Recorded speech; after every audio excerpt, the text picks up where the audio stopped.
for all the names are in there. Okay? So look at that real quick. Yes. Did I list it in yours? All right, so here we go. And then I asked this that bonus question, and these aren't in Judges. The bonus question is not, but there's some other ones that are considered to be judges, and we'll look at that too real quick. So, you look right there. You turn to Judges. You can look right there at chapter 3, verse 7. It's the first one there. Othniel. And right there in verse 12 is Ehud. And it talks about them, and I have this little thing I pulled up today. They kind of a little chart of, again, how long they served, but also after they served, like I think Othniel, after he came to power and stuff, they defeated some people. There was 80 years of peace. What was that? Or 40 years of peace. In Othniel? Judges 3, verse 7. Othniel? I'm not seeing that. You're not seeing that? In Judges chapter 3, verse 7? 10 through 11.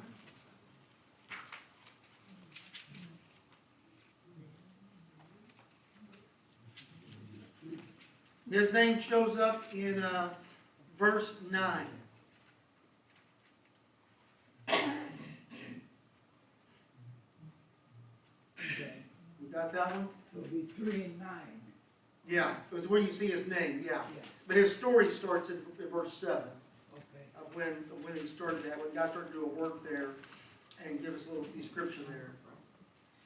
So, some of these are ones we don't really hear about, and not much said about them. And then kind of starting in verse 12, the rest of that chapter is Ehud.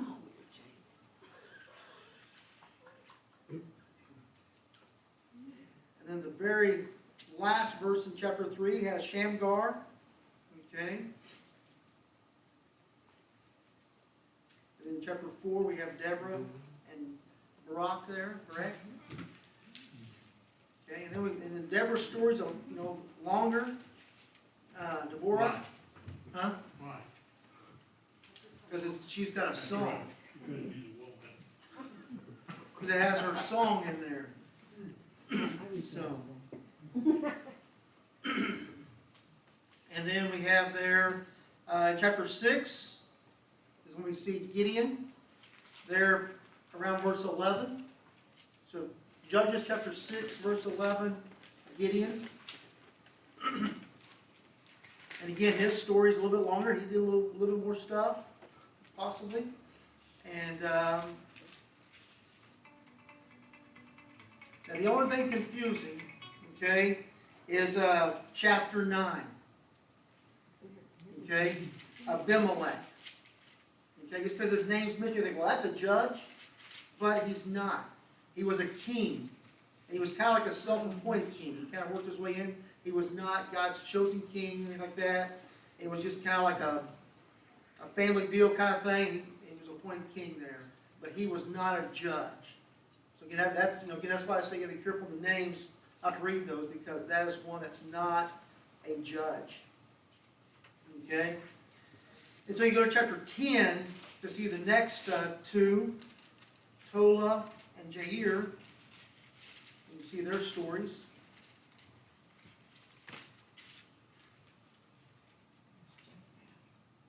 And Japheth is in chapter 11. That's where his story starts at.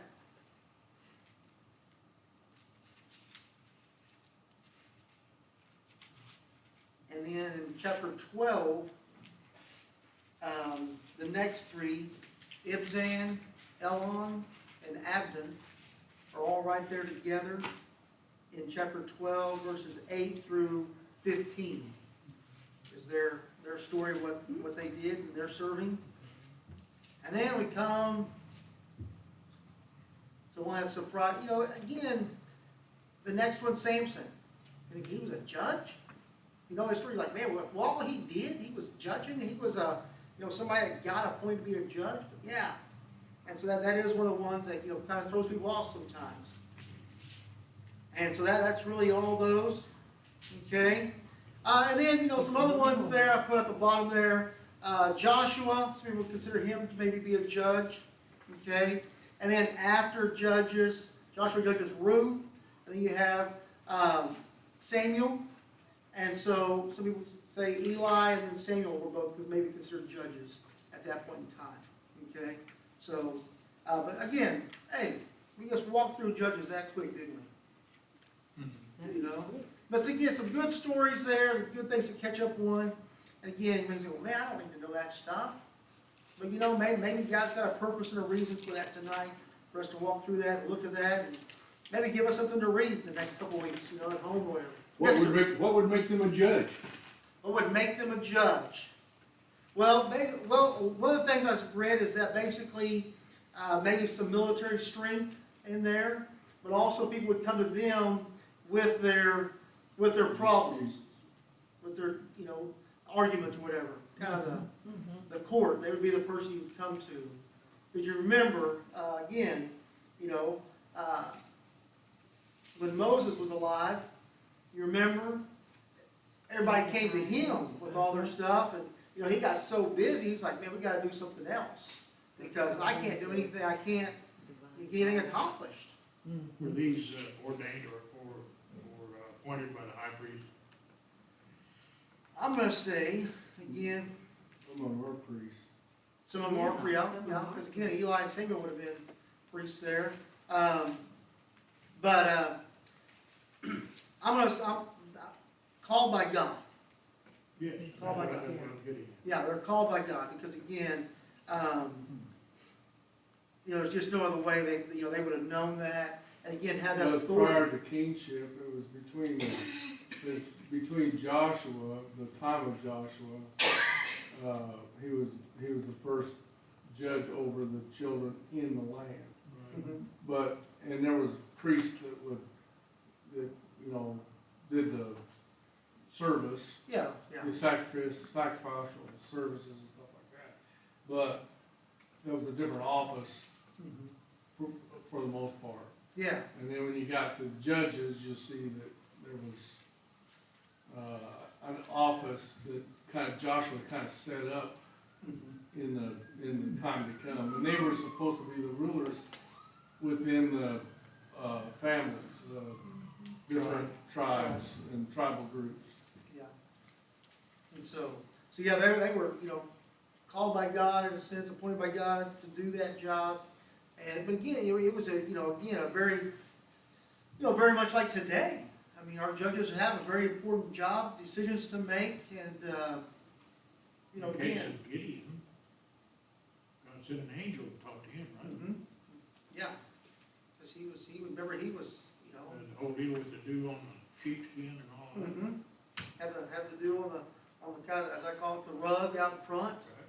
and no dew. But then also remember he was in the wine press, grinding the wheat, hiding from the enemy. He was in the wine press grinding wheat. Yeah, And he got drunk. Come on now, yeah, that can't be right. Was all the joy gone out of Israel? And he yeah. had to hide just to make food for Yes, himself? yes, they had to hide. He was hiding. Remember, and the thing too, I think is important too, is he was a nobody. He was a reluctant leader.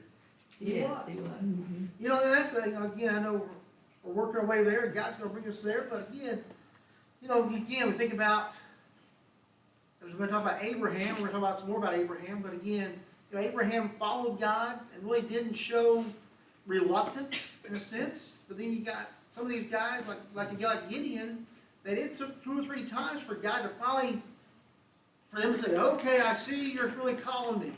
Because again, like Ken brought up, He had to have a sign. yeah, he had to have that sign, and then, but the thing was, again, he had that sign, I can't remember which order it was in, but again, he said, you know what, if you really want me to do this, make this rug wet and make the ground dry. And God did it, and then he's He like, wanted to reverse. yeah, God, I really, I don't know what he said, we don't know what he said, I'm kind of like, okay, God, I know you did what I asked, you know, you showed me that sign, but, you know, can you do the opposite? Can you make the rug dry and the ground wet tomorrow? You know, and God does it, and he's kind of like, okay, I guess, you know? You know, and again, I'm kind of making fun of that a little bit, but again, that's kind of what happened. Kind of backed him in the corner, wasn't nothing else we could do. Yeah, yeah. Was Jeff a military leader? I'm trying to, you know, I was thinking the same thing, because there was a Jeff that I thought that was one of David's maids. But I'm not thinking this is the same one, Oh, it may not be. No different. because this is earlier. Oh, Yeah, I see. yeah. Well, Abraham asked God, if I can find 50 men in this city, would you not destroy any of the Oh, Sodom and Gomorrah, yeah. Yeah, Sodom and Well, Gomorrah, yeah. there you go for another judge. Now, he may not have been judge in Israel, but there was another judge that was he sat at the city gates and judged the city there in Sodom. It was Lot. He was a judge in that city. Yeah. Well, I tell you, this went further than I thought we'd go, man. We really got into this. But I mean, you know, this is just good things to think about and look at again. You know, some of these names are repeated, and so is it the same person or is it not? You know? And We'll so, have to Google it. yeah. We Google everything, don't we? Yeah. Huh? Not this building. Not, yeah. So, all right, let's see what else we got. Okay, tonight, Dick asked me to teach tonight, and so, he kind of said, we'll continue on with Abraham there a little bit. And, I kind of talked to him this morning, but I was thinking about this, I've been looking at it for a couple of days here, just to look at Ishmael, okay? And kind of, I've had, sometimes I have these questions, these thoughts, and I have to work them out, and we're gonna look at this tonight a little bit, but you guys kind of brought something else to my mind at the very end I'm gonna share with you. But, my question, as we've been studying this, and looking at stuff here the last few weeks, my question was, I can't see Ishmael, as we read this, I don't see anything bad he's done. In a sense. He hadn't really attacked anybody, you know what I'm saying? He hadn't, we don't see a fighting behavior among him in a sense. And so I've really kind of looked at, like, okay, where was this, as we read there in, turn to chapter 16, and we'll look at that first, verses 4 through 6. Get you there to that.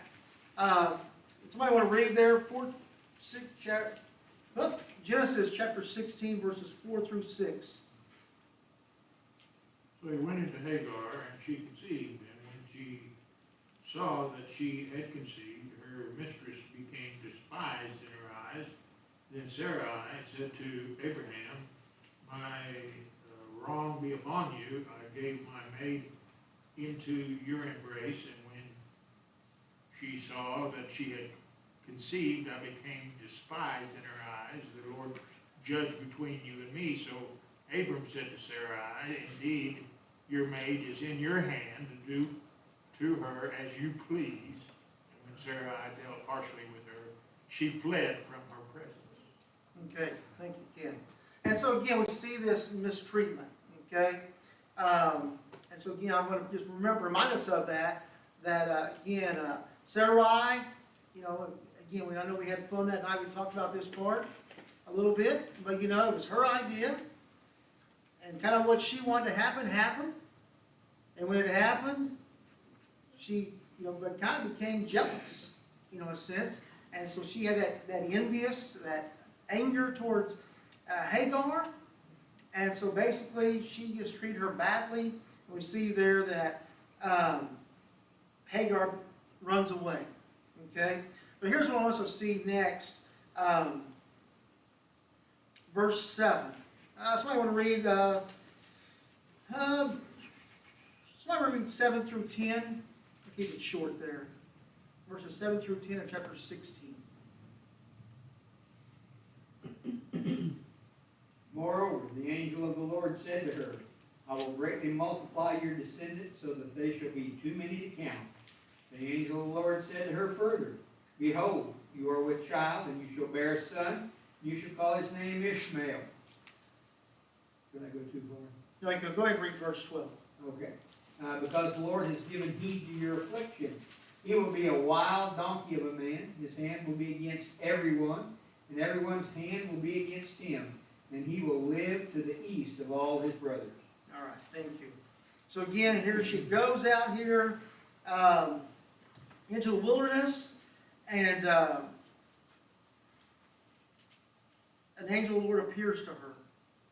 I think this is, to me, just again, I'm going to kind of cut to my thing here a little bit, but just to watch how God is speaking to Hagar, but also,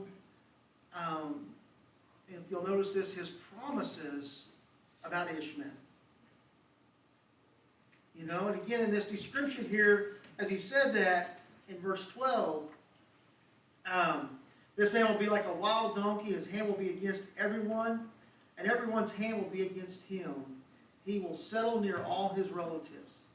And we read that, and it just makes me think, well, this guy's got to be, you know, angry, terrible, a bad person.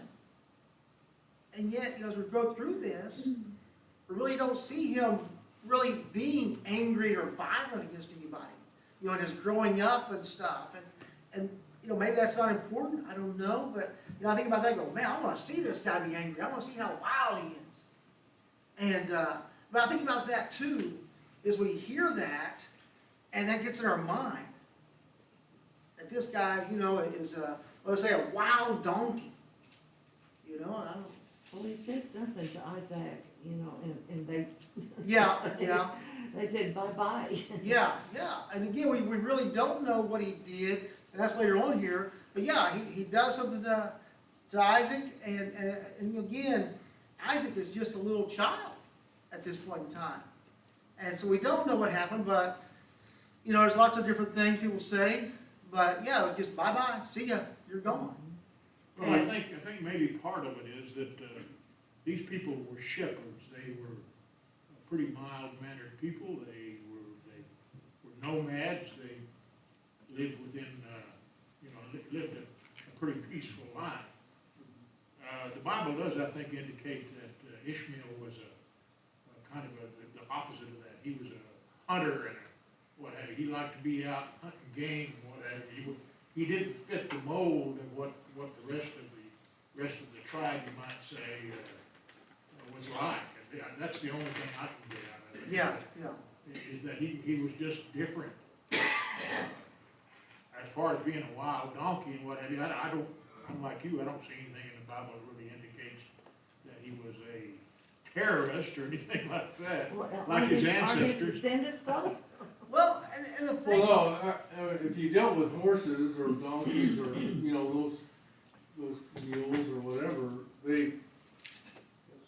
you can have a rebellious spirit within the animal, but he's not mean. He's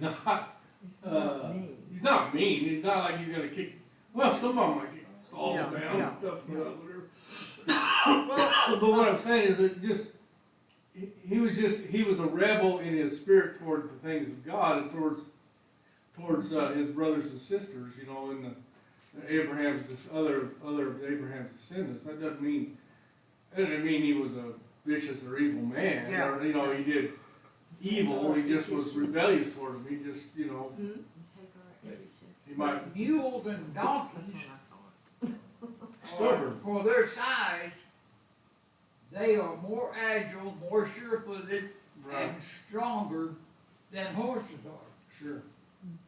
So if he's like a wild donkey, then maybe he was super strength. Wild tells me that he was, Wild tells me he wasn't tamed. Right. He did what was in his own head, in his own mind. He was rebellious, that's what. well, I know we're kind of jumping ahead of what I want, but we're okay, I'm gonna go with that. But I think about that a little bit though, you know, again, as Pat brought up, and over in, chapter 21, it's kind of that comes up at, where they kind of push Hagar and Ishmael away. Let me see. Yeah. Those are the verses there about that. And, but you know, they push them out into the desert, okay, with really nothing. Nothing. I mean, just, I know, you know, it says Abraham gave him a canteen of water and stuff. And again, and maybe a couple other things, but, you know, they didn't have, you know, he didn't give them a couple of head of sheep and some donkeys and something to, you know, I mean, it was just like, you're out of here, gone. That seemed cruel to me, And so that's the thing that makes me wonder again, and again, the thing is as I was studying in the last couple of days, is that, a lot of people that, kind of people we associate with Ishmael, they kind of call them nomads, just people out in the desert, wandering around, really not a connection with anything. And so, and again, kind of like with what Harold was saying, kind of the wild horses. I mean, they don't know any different. They're just out there living life, and they're not used to somebody trying to rope them and contain them. And again, maybe the same thing with these people is you get out there and you got nothing, and you're just making life work, because that's also where it says in verse 20 there, and right before 21, it says that he became an archer. So he became good with the bow. And maybe that's, I don't know, we don't know why he became good at, why he started that, but maybe it was to hunt food. Hunt and defend. Yeah. Was also circumcised. Yes, he was. And so that was one of the things I was going to show earlier, and we may go back to that here in a minute. But again, and so it makes me wonder, maybe this wild donkey was not there as a young man. But man, when again, I was talking to Kim this morning, like many of us, you know what? I don't know. Most of y'all probably, though, when you were living at home as a child, you were contained, weren't you? And then all of a sudden, whenever you moved out or you gained some freedom as a teenager, what happened? You flew the coop. You became a wild donkey. You kind of did things you didn't normally do. Well, they didn't use that terminology. Well, I'm but sure. It was something similar to that. Okay. The other name for a donkey? If it's Big But you know But yeah, that's the thing I think about is maybe, he got away from Abraham. And again, I mean, just, to me, I think Abraham was kind of in his corner. Abraham, I think, pushed him out reluctantly. yeah, Sarah is the one that, in my opinion, whose jealousy got the best of her. And that, in my opinion, is a lot of what set Ishmael's fate, is because she didn't like him. She didn't like Hagar, and she didn't like him. yeah. But there are some verses in there that, I can't recall them right now, that indicated to me that Abraham was reluctantly pushed him out. He would have liked to kept him there. Well, He thought of him as a son. Yeah, he was the son of his flesh, his own flesh and bone. Exactly. He loved him, sure. What? It says that when Sarah said that to get rid of him, that distressed Abraham, because that was his son. Right. Yeah. But God said, do what Sarah said. So, Well, and I think God revealed to Abram that he was gonna take care of him. He was gonna make Ishmael a great nation as well. yeah, It's just the promise of the Messiah would not come through Ishmael. yeah, I It mean, would come through Isaac. and that's the thing, again, again, as I read this, I looked at this, I thought, and we get so focused on the people, I'll put that in this next one, maybe. My desire for this lesson was to discover how bad of a person Ishmael was Ishmael as bad of a person as we think according to the description of Genesis 16, 7 through 12, that's what we read.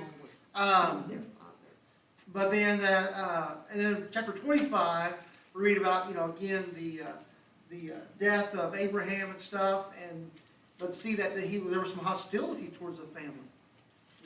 Again, I marked these real quick. I had a couple different versions, and I looked at them to see what they said.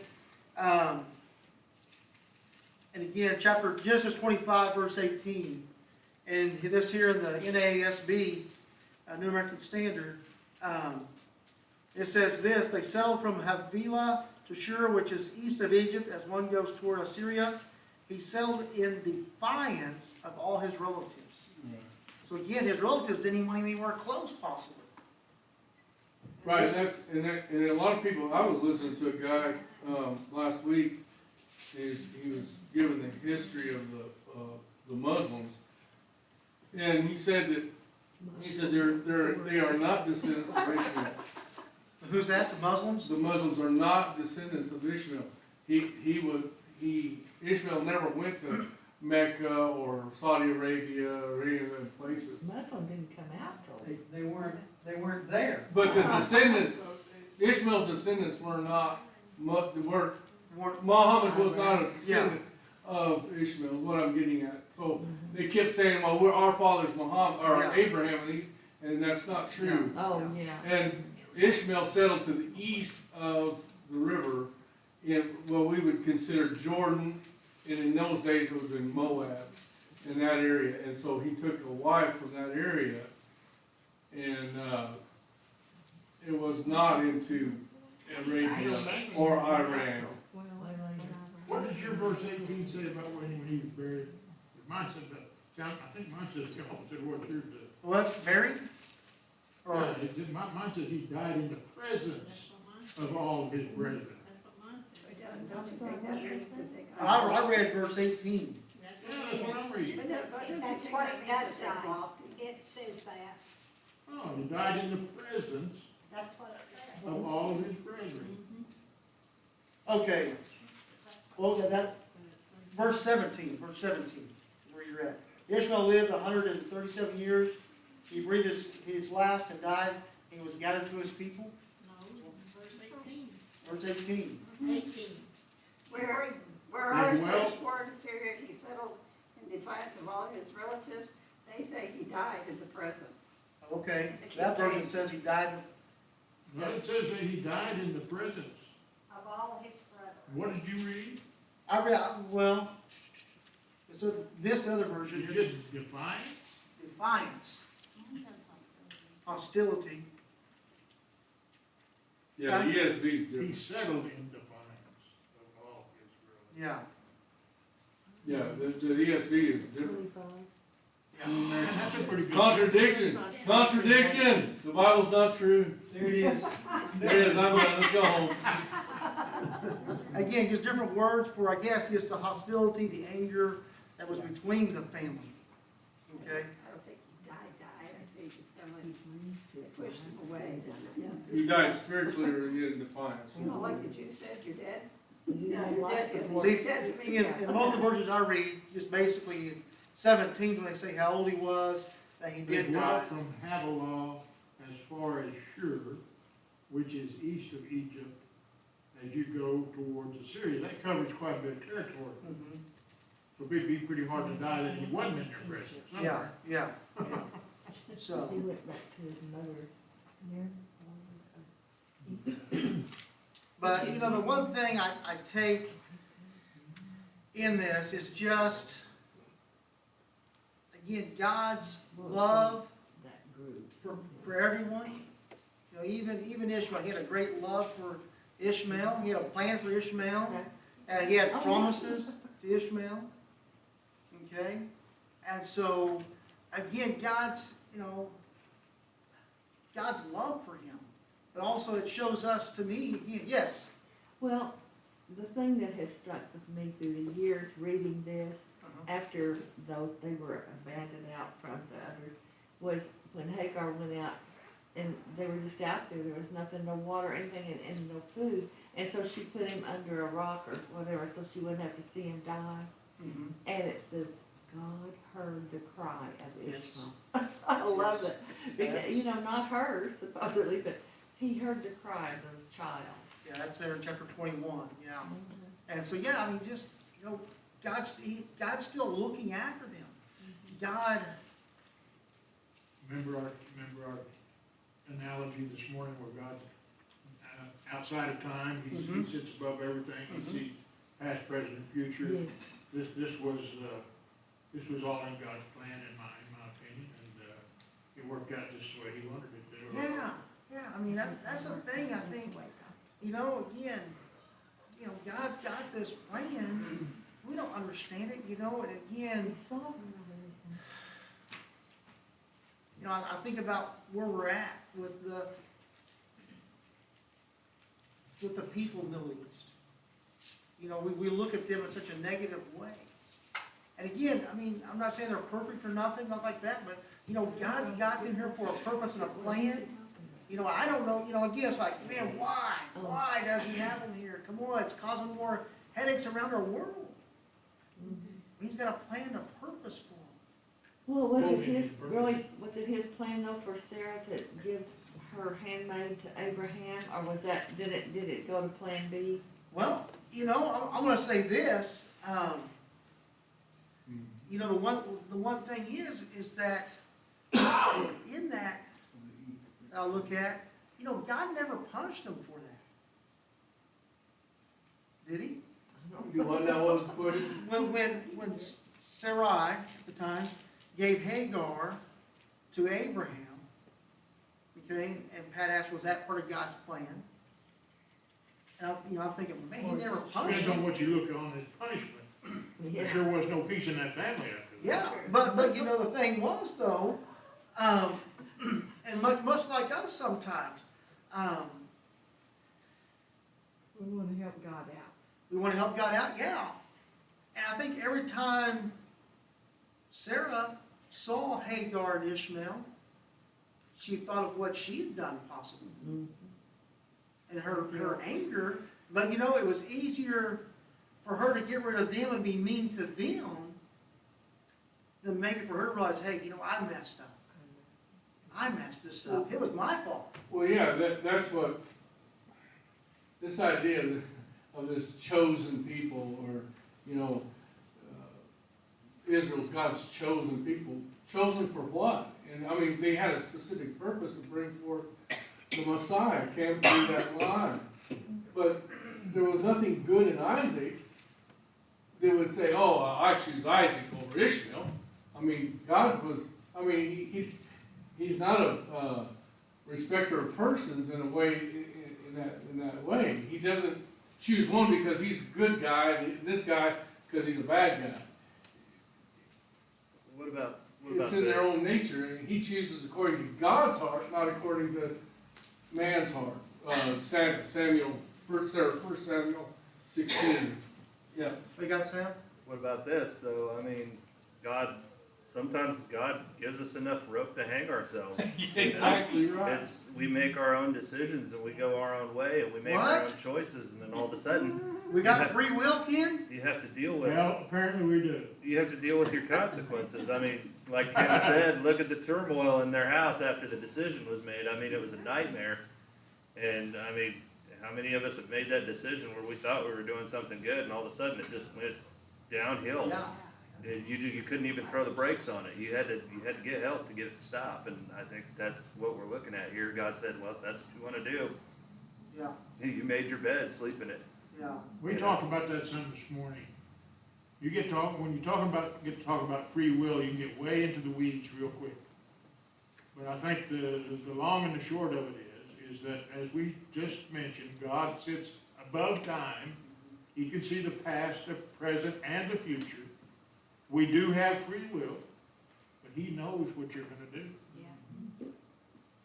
He already knows the decisions you're gonna make. If you're gonna follow him or follow yourself. I kind of imagine him sitting there with a bowl of popcorn every time we take the reins. You know, oh, this is going to be good. I need to pull up a chair. Well, I don't know, Hopefully it's gonna Psalms, be caramel corn. is it Psalms or Proverbs say that, man makes plans, sits down and draws out a big plan and God laughs? Mm-hmm. Because it's, Well, it says go ahead and make your plan, but God's gonna have Yeah, he's gonna make it for you. God will change it. He knows that, he already knows what you're gonna do. You have the free will to do what you're gonna do. Now, he might influence you a little bit, I don't know, but I'm not even sure about that. But, You can have, check the second, choice, make your mind up, you can have it made up, I don't know. Well, you could have your mind made up and pick something and then, Yeah, you can change it before the final step. yeah, that last second, but second, God already knows that you're gonna change. something's said, something's done, and you change your mind. I changed my mind a lot of times. I'm sure he's, I'm sure he's thoroughly confused. So, but, I don't know, I just thought about Ishmael, I thought, you know, man, God throughout this thing is really looking and seeing, you know, this is just a story about a man. But this book is a story of a man, of God, who loves and cares for us and keeps his promises. And you know, even in Ishmael's life, he said he'll have a great nation, you know, many descendants. Did that stay true? Even as we look at it and go, man, you know what? You know, he caused conflict. And, you know, again, as I think about that conflict, again, you know, was he just that, not a terrible person, but you know that person in your family that just does stuff to just maybe stir the pot? Cause, no comments. No names, please. But you know, just stirs the pot, and you're just like, oh man, don't talk to him about this, because you know, it just become a mess. You know, and maybe that's what Ishmael was. I don't know. I don't know what he was really like. But he did cause some hostility in his family. You know, amongst them, amongst everybody else. Maybe it was more later in life, and maybe more his and his children's children and so forth that caused the problem. Not maybe so much him, Yeah. but his seed, put it Yeah. that way. Yeah, I mean, I thought about that. You know, maybe it is something that, again, we think, well, man, you know, he was wild and angry and mad from the very beginning. Well, the Assyrians were a constant,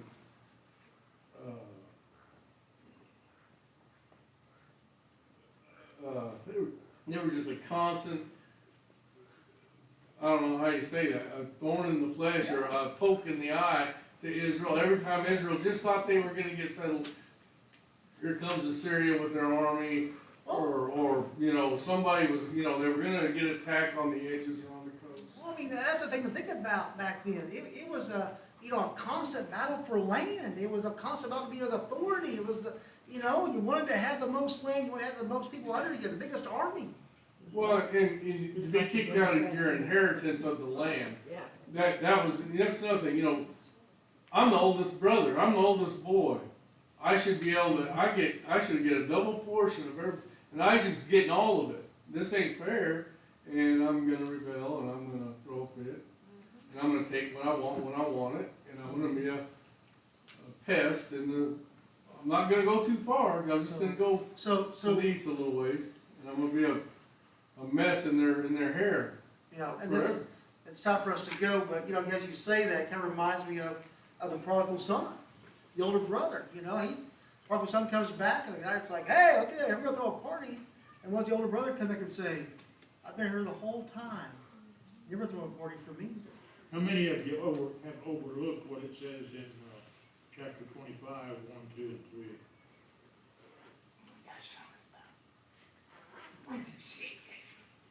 Read it. Abraham again took a wife, and her name was Keturah. And she bore him Zimran, Jokshan, Midian, Ishbak, and Shuan. Jokshan begot Sheba and Dedan, and the sons of Dedan and Ashuram. Anyhow. He had another life and family. Yeah, Not just one, Yeah, and they, yeah, not just one more. Not just one more. He had And more then, than and one these were what I would call Canaanites. They weren't, There was Canaanite women, yeah. yeah, probably. so, how would you want to say that? He But kind Sarah was old. But Sarah was old. but you know, That's here's, why it took a while. hey, but here's the thing too, though. But she was true to the genealogy to the genealogy of the patriarch. But the thing is, you go on there and read verse 5, Abraham gave everything he owned to Isaac. Yes. So even all these extra kids, they got nothing. Exactly right. He throws them out too. And then it says there in verse 7, 6. 6, but Abraham gave gifts to the sons of his concubines, and while he was still alive, he sent them eastward away from his son Isaac to the land to the east. So he sent them away. I mean, That's why they're still making claim to be Abraham's So he got a whole bunch of troublemakers. yeah, possibly. I don't know if they were all like donkeys, but. You know, and we don't understand, don't understand it all, exactly. So, but I did have this, and again, y'all can look this up, Psalms 83. The psalmist is praying that the enemies will be destroyed, gotten rid of, and one of the enemies is the Ishmaelites. And so my question, again, I just looked at that, and I haven't studied it yet, but do you think God answered this prayer? What do you mean by destroyed? Then I'll say yes or no. Well, I'll tell you this, you go home and read Psalms 83 and look over it, read the whole chapter, I just read it, but yeah. read the whole chapter. I imagine that was a song of David too, because David done that on a pretty regular basis. You know, I thought, well, man, because I saw the Ishmaelites, and again, figure out who all that is, but again, I thought, man, I mean, he wanted them, ground down, basically, gotten rid of all these enemies. And I'm thinking, man, if God answers that, does he break his promise? I don't know, David said so. a song of David.